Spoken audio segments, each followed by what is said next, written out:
بسم اللہ الرحمن الرحیم۔ ایک روز امام جعفر صادق علیہ السلام کا ایک ارادت مند ان کی خدمت میں حاضر ہوا اور عرض کیا کہ میرا باپ ان شامیوں میں سے تھا جو عام طور پر اہل بیت علیہ السلام سے عداوت رکھتے ہیں۔ اس کے پاس بہت زیادہ دولت تھی، لیکن چونکہ آپ کے چاہنے والوں میں سے ہوں، لہٰذا اس نے سارا مال کہیں چھپا دیا تاکہ مجھے نہ مل سکے۔ اس کے بعد وہ مر گیا۔ اب اس وقت مجھے اس مال کی ضرورت ہے۔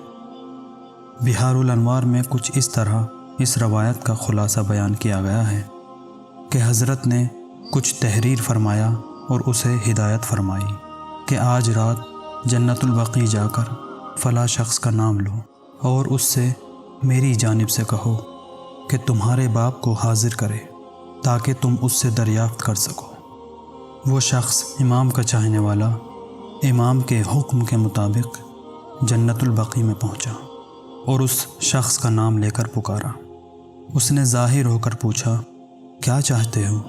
اس نے کہا، میں کچھ پوچھنے کے لیے اپنے باپ سے ملنا چاہتا ہوں۔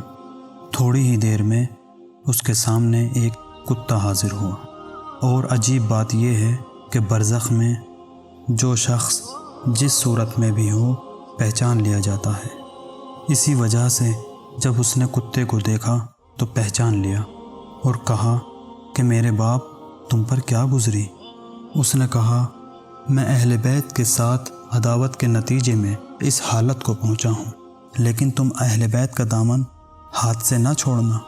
رہی دولت تو میرے پاس 1,00,000 درہم تھے جو میں نے باغچے میں زیتون کے درخت کے کنارے دفن کر دیے تھے۔ اب میں تم سے کہتا ہوں، ان میں سے آدھے امام جعفر صادق علیہ السلام کی خدمت میں نذر کر دینا۔